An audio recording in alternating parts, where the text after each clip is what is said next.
Hello students, class 12 regular series हमारी जो चल रही है, कूलम्स लॉ हम लोगों ने पढ़ लिया। हमने उसके न्यूमेरिकल्स देखे कि उसमें मैकेनिक्स को कैसे इंक्लूड करेंगे, मैथ्स को कैसे इंक्लूड करेंगे, वेक्टर्स को कैसे इंक्लूड करेंगे, ये चीज़ें हमने देखी। जियोमेट्री का कैसे यूज़ किया जा सकता है इलेक्ट्रोस्टैटिक्स के अंदर।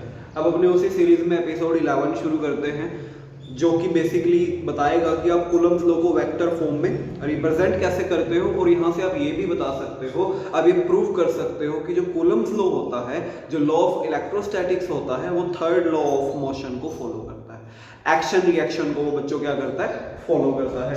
तो चलिए स्टार्ट करते हैं अपने हमारी नई वीडियो। यूट्यूब चैनल को आप लोग सब्सक्राइब कीजिए एंड हमें इंस्टाग्राम पे @thefacebooster पे फॉलो कीजिए। आप हमारा टेलीग्राम चैनल और व्हाट्सएप ग्रुप ज्वाइन कर सकते हैं, लिंक आपको डिस्क्रिप्शन बॉक्स में मिल जाएगा। चलिए शुरू करते हैं आज की वीडियो। तो क्या है हमारे पास, हमें क्या डिस्कस करना है बच्चों, हमें एक बहुत इंपॉर्टेंट टॉपिक डिस्कस करना है, सीबीएसई का फेवरेट है, vector form of Coulomb's law. Vector form of Coulomb's law भी आप इसको वेक्टर फॉर्म में कैसे रिप्रेजेंट कर सकते हैं, या इसकी वेक्टर फॉर्म कैसे डिनोट करी जाती है। चलिए शुरू करते हैं। देखिए, इसके लिए हम लोग एज्यूम करते हैं, एक कोऑर्डिनेट सिस्टम एज्यूम करते हैं। हमारे पास एक कोऑर्डिनेट सिस्टम है, ये हमारा वाई एक्सिस है, ये एक्स एक्सिस है, ये ओरिजिन है, ठीक है।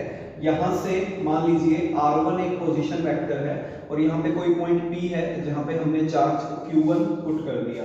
यहाँ पे कोई चार्ज क्या रखा हुआ है, Q1 रखा हुआ है। ऐसे ही बच्चों हमारे पास यहाँ से R2 डिस्टेंस पे, R2 वेक्टर डिस्टेंस पे, R2 वेक्टर पोजीशन वेक्टर पे कोई पॉइंट यहाँ पे A चलो एज्यूम कर लेते हैं, तो कंफ्यूजन हो जाएगी। यहाँ पे B है जिसके ऊपर चार्ज कितना है, Q2 है। क्लियर। अब देखिए क्या हो रहा है, इस कोऑर्डिनेट सिस्टम के अंदर जो Q1 है वो Q2 पे फोर्स अप्लाई कर सकता है, एंड जो Q2 है वो भी क्या कर सकता है बच्चों, Q1 पे फोर्स अप्लाई कर सकता है। तो इन दोनों के बीच की डिस्टेंस को हम लोग बेसिकली कैसे लिखते हैं, देखिए ओरिजिन के रेस्पेक्ट में जो डिफरेंस होता है, या जो ओरिजिन के रेस्पेक्ट में अगर आप किसी पॉइंट की पोजीशन बताते हो उसको बोलते हैं पोजीशन वेक्टर। और अगर आप लोग दो पॉइंट्स की आपस में पोजीशन बताते हैं, जैसे A की B के रेस्पेक्ट में या B की A के रेस्पेक्ट में, तो उसको क्या बोला जाता है, उसको बोलते हैं डिस्प्लेसमेंट वेक्टर। तो यहाँ पे हम लोग डिस्प्लेसमेंट वेक्टर सेलेक्ट कर सकते हैं।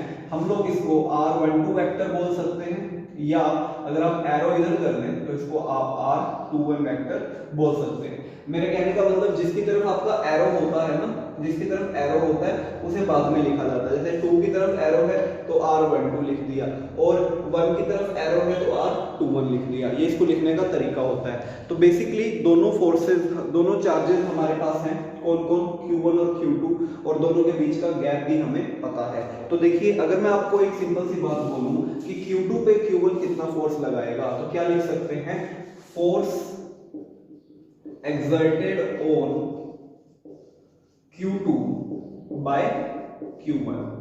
Q2 पर Q1 कितना फोर्स लगाएगा। तो देखिए, अगर सिंपल सी बात करें तो कोई टफ चीज नहीं है। F हम लिख सकते हैं K Q1 Q2, ठीक है। Exerted on Q2 by Q1 हम लिख रहे हैं, तो K Q1 Q2 अपॉन दोनों के बीच का जो गैप होता है, अभी हम r² की मान लेते हैं। This is our equation number 1।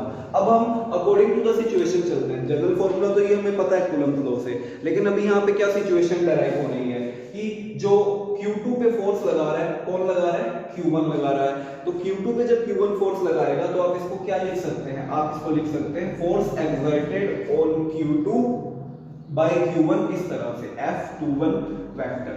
Force exerted on Q2 by Q1 क्या लिखेंगे, F21 वेक्टर। इस पर्टिकुलर को आप ऐसे लिख सकते हैं। तो अब देखिए, K की जगह K आ जाएगा, Q1 की जगह Q2, Q1 Q2 की जगह Q2। R क्या बनेगा बच्चों, R यहाँ पे देखिए, अगर आप यहाँ पे 21 कंसीडर कर रहे हैं तो R भी आपका क्या रहेगा, मैग्नीट्यूड आएगा ना यहाँ पे, तो मोड ऑफ R21 स्क्वायर, क्योंकि ये तो एक स्केलर क्वांटिटी है। अब इसको वेक्टर बनाना चाहते हो तो वेक्टर बनाने के लिए छोटा सा काम करेंगे, यहाँ पे हम लोग एक कैप लगा देंगे, R21 कैप। इस तरह से आप फोर्स को वेक्टर फॉर्म में रिप्रेजेंट कर सकते हो। वेक्टर बनाने के लिए मैंने एक छोटा सा काम किया है। क्या किया है, मैंने कैप का यूज कर लिया।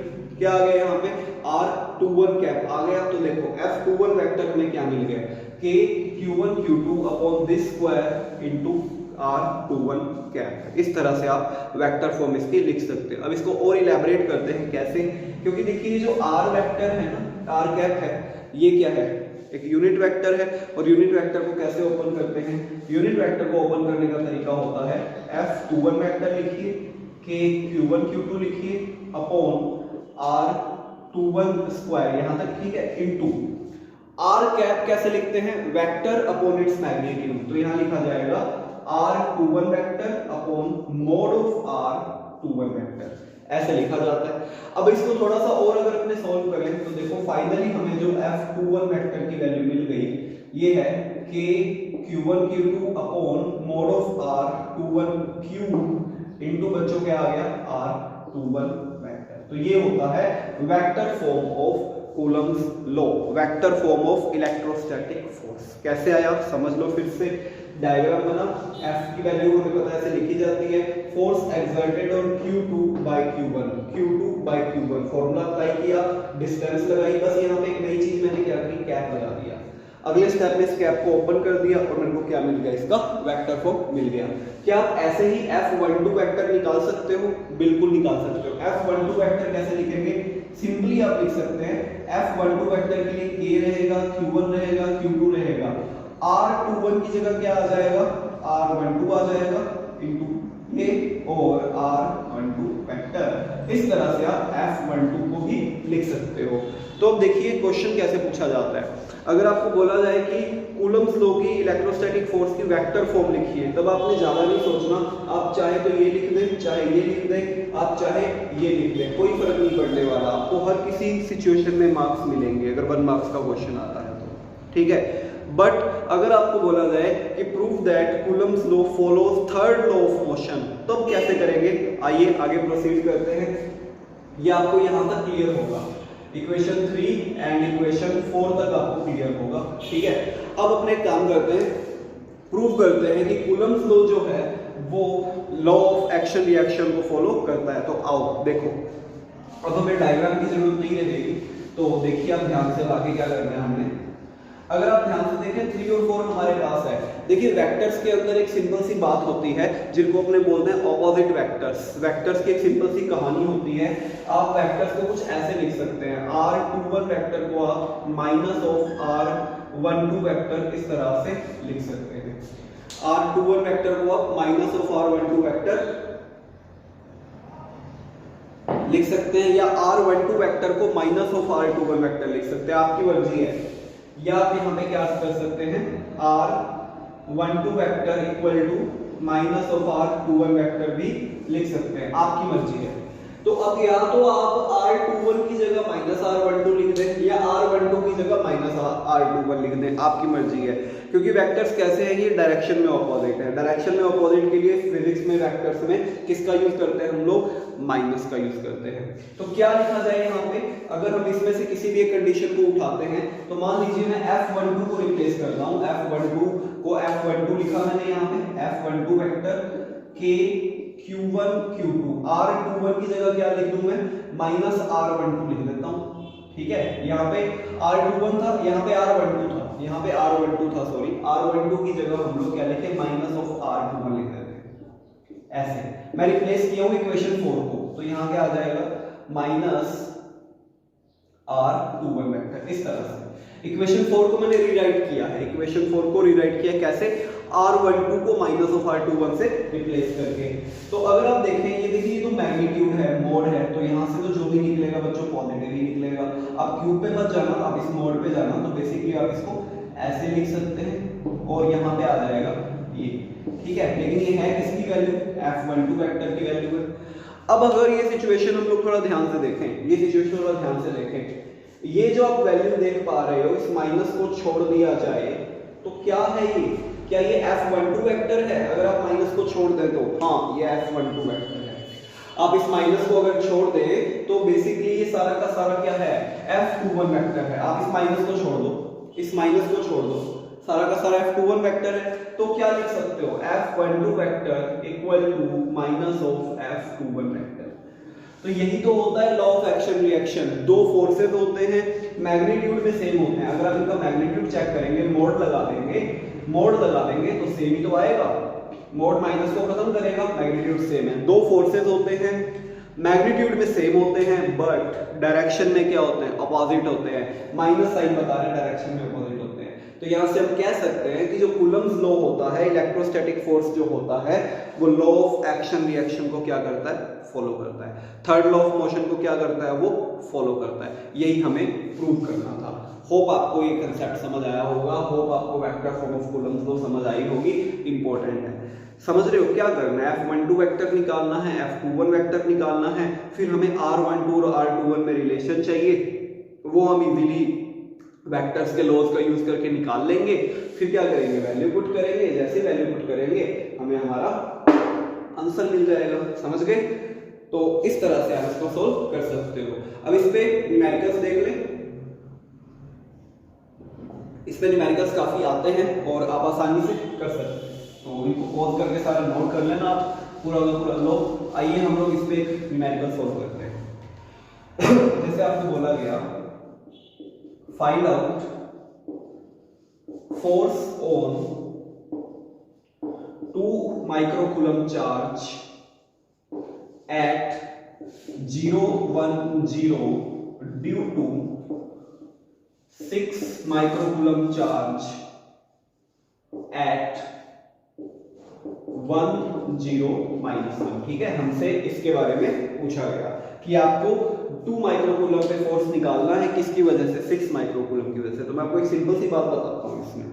जब भी आप ऐसे न्यूमेरिकल्स को देखो, वेक्टर फॉर्म बेस्ड न्यूमेरिकल्स देखो, आप पहले दोनों चार्जेस को पुट कर लो। बहुत सिंपल सा मैं तरीका बता रहा हूँ आपको। दोनों चार्जेस को ऐसे आप पुट कर लो, कर लिया। अब आप देखिए, इनके कोऑर्डिनेट्स भी लिख लो साथ में, 0 1 0 और 1 0 -1। और इजी करना चाहते हो तो कोऑर्डिनेट्स का वेक्टर फॉर्म लिख लो। कैसे, 0 i cap plus j cap plus 0 k cap, और यहां लिख लो 1 i cap plus 0 j cap minus k cap. ठीक है, वेक्टर फॉर्म में लिख लिया। अब अगला काम क्या है, अगला काम है, आप देखिए फोर्स किस पे काम कर रहा है। फोर्स किस पे काम कर रहा है, फोर्स काम कर रहा है 2 माइक्रोकूलम पे। किसकी वजह से, 6 माइक्रोकूलम की वजह से। अब एक काम कीजिए, जिस पे फोर्स लग रहा है ना बच्चों, उसकी तरफ एरो कर दीजिए ऐसे। जिसके ऊपर फोर्स लग रहा है उसके ऊपर आप क्या कर दीजिए, एरो कर दीजिए। और ये एरो रिप्रेजेंट करेगा आर वेक्टर को। किसको रिप्रेजेंट करेगा, आर वेक्टर को।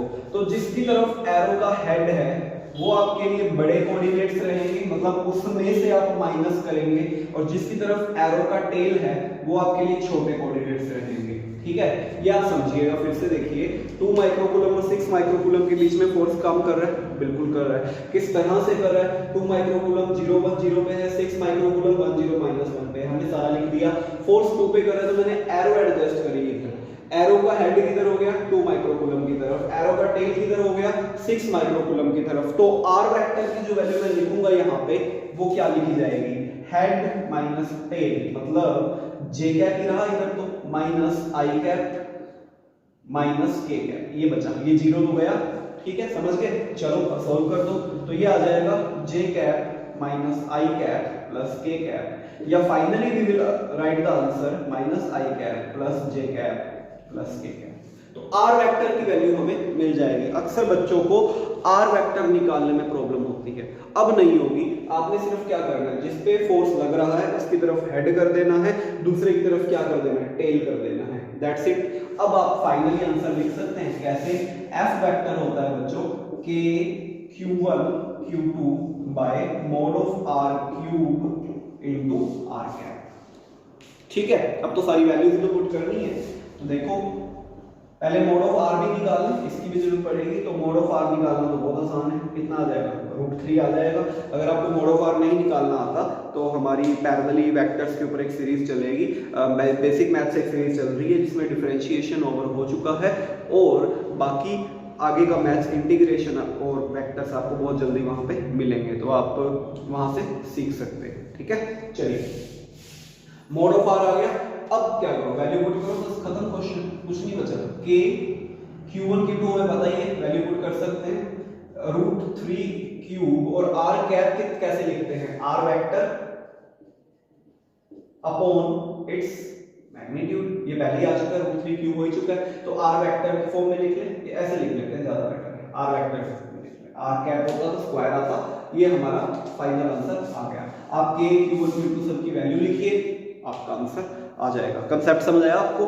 हेड कर दो, फिर टेल कर दो, फिर बड़े में से छोटे को माइनस कर दो, r वेक्टर आपके लिए बड़ा वेक्टर रहेगा जिधर हेड होगा। ठीक है, एक क्वेश्चन मैं आपको करने के लिए देता हूं, जरूर उसको ट्राई कीजिएगा और आपको आसानी से इनके प्रॉब्लम समझ आ जाएगी। ठीक है, क्वेश्चन क्या है, आपको बोला गया find out force on 1 microcoulomb charge due to, या 1 microcoulomb charge at 0 0 -1 due to 2 microcoulomb charge at 6 0 -1। ये आपको फोर्स फाइंड करना है 1 माइक्रोकूलम चार्ज के ऊपर, जो कि कहां पे है, 0 0 -1 पे, जो और किसकी वजह से, 2 माइक्रोकूलम चार्ज की वजह से। ठीक है, ये आप इजीली कर सकते हैं, तरीका मैंने आपको सिखाया है, तो आप इसको जरूर ट्राई करना और अपना आंसर कमेंट बॉक्स में आप टाइप कर सकते हो। क्लियर? वेक्टर फॉर्म समझ आ गया आपको कूलम्ब लॉ का? ठीक है, चलिए नेक्स्ट वीडियो में हम लोग डिस्कस करेंगे कि बेसिकली कूलम्ब लॉ पे मीडियम का क्या इफेक्ट पड़ता है और इलेक्ट्रोस्टैटिक फोर्स को कैसे कैलकुलेट किया जा सकता है और क्या क्या मेथड्स होते हैं, और हम बात करेंगे चार्ज डिस्ट्रीब्यूशन की, जिसका यूज करके हम लोग इलेक्ट्रोस्टैटिक फोर्स के ऊपर कुछ क्वेश्चंस देखेंगे। चार्ज डिस्ट्रीब्यूशन और कूलम्ब लॉ को डिस्कस करेंगे नेक्स्ट वीडियो में। टिल देन आप पिछली वीडियोस कंप्लीट कीजिए, वेक्टर फॉर्म को अच्छी तरह समझिए, यूट्यूब पे सब्सक्राइब कीजिए, इंस्टा पे फॉलो कीजिए। मिलते हैं अपने नेक्स्ट वीडियो में।